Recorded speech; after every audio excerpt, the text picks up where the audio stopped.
The first thing is to actually try and find joy and happiness within this lifetime, right? So, a lot of this work, it can be quite, it can be a kick in the teeth. Let's face it. I mean, there's no other way to put it. It's like a kick in the balls.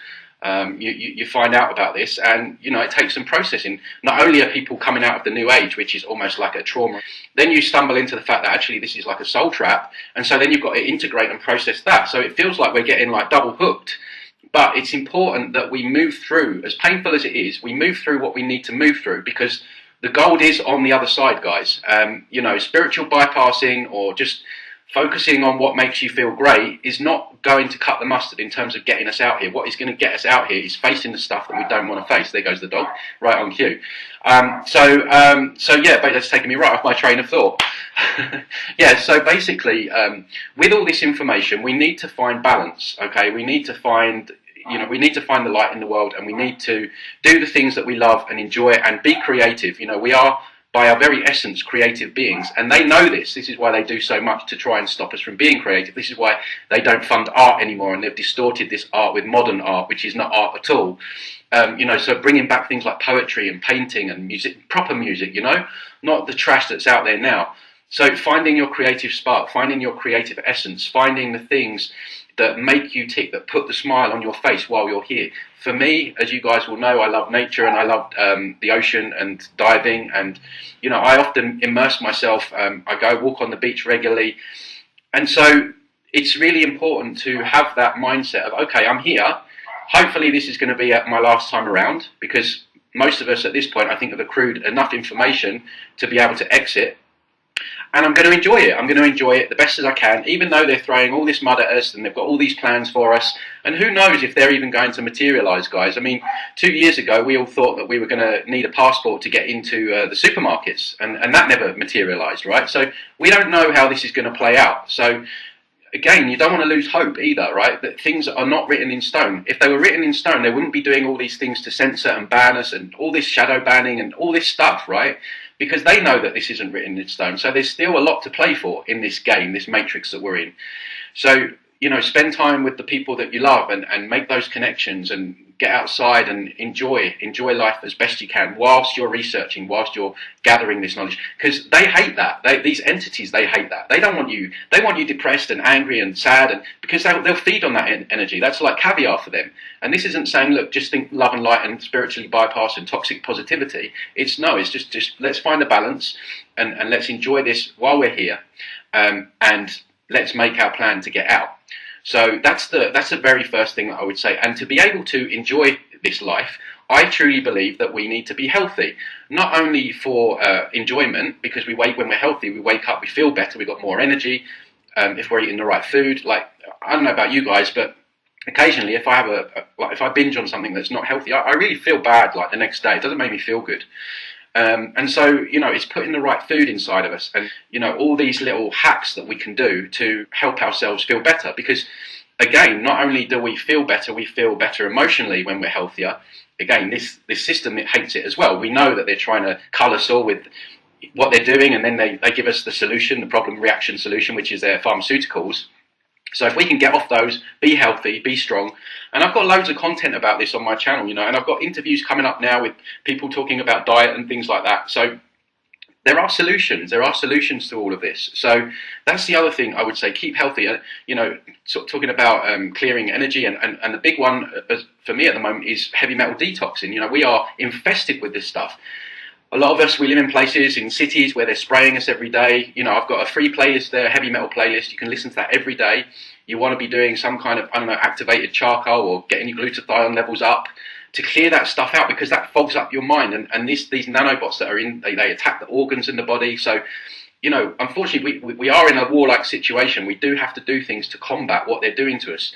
But if we do that, we can be healthy and we can thrive, and that will affect our all-round mood, and we're going to feel better, and we're going to feel, just more positive about things, right? So it isn't just exiting when we leave, it's about while we're here. This is part of it.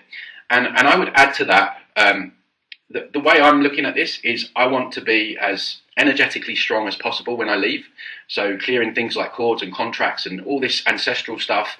This is one of the main reasons why I put the course together, because I realized that, we need to learn how to clear all of this stuff from ourselves, right? So energy training, strengthening your energy. Again, I've got free content there as well. Inner child work, putting ourselves back together again. We're all like Humpty Dumpty. We're all fragmented. We've all had trauma to varying degrees, and then you look at past life trauma as well. What we want to do is we want to get that core nice and strong within us. So when we exit at that point, where our core is strong, we've got rid of all these energetic attachments, and God knows what else that they try and do to hook us back round again. So energy training, strengthening your energy, practicing. I believe that's really important in these times to incorporate that in one's exit strategy. I'm not saying that you have to do that. I'm just saying that's what I'm doing. I want to cut all attachments energetically, physically, before I leave.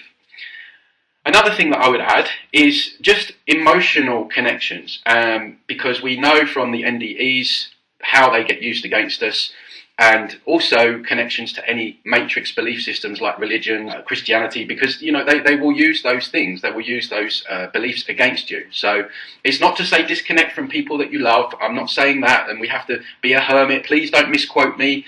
I'm not saying that we need to do that at all. I'm just saying that we need to realise that we're in a game and we have these connections, and that's what we don't want to do. Is we don't want to get bogged down with shame and guilt before we pass. We want to resolve those issues as best we can. Sometimes these things aren't even resolvable, but know that you've done the best that you can. At the point of where we pass, we're clear as we can be on all levels, right? So this is what I'm doing.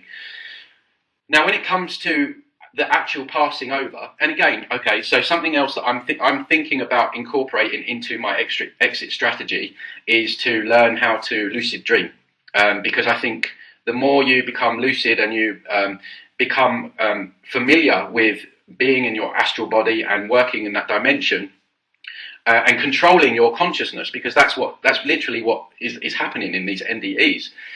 If you can do that while we're still alive, I think that's going to benefit when we pass over.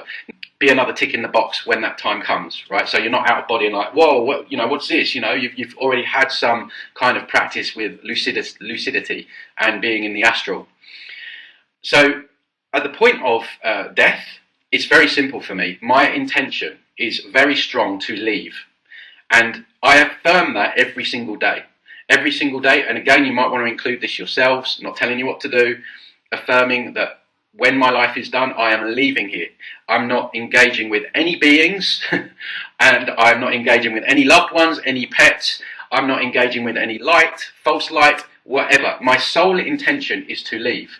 And it's, I think, really important to have that very strong intention, because if you study the NDEs, they also get hooked back in again when there's kind of like, they don't necessarily want to go to the light, but they're in this like kind of no man's land where they don't really know what to do.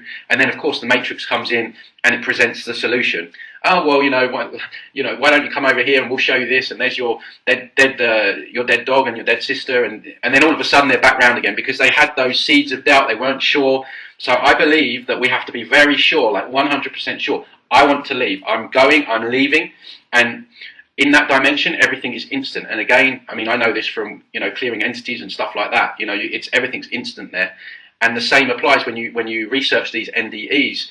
They will often say that they focused on something and for a split second, and then they were there.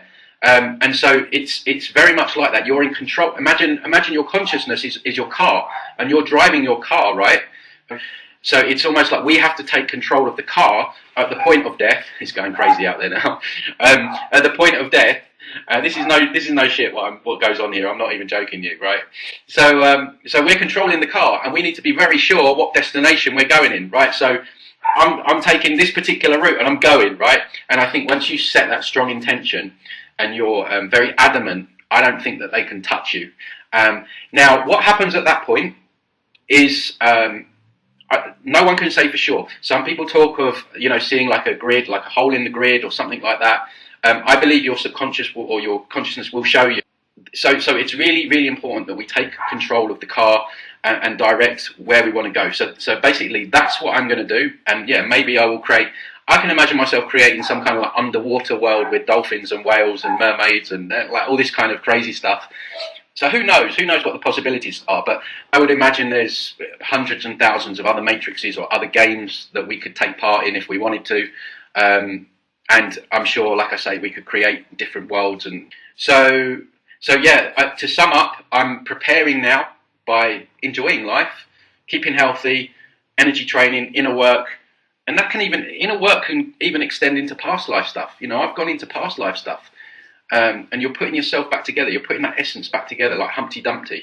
So nice and strong when we leave. So no messing around. I'm out. I'm strong. I'm not leaving anything to chance. So I just wanted to put that out there because, you know, obviously with this information, a lot of people ask me, "Oh, what are you doing?" I have made videos maybe 2 or 3 years ago about this, but yeah. So let me know what you guys.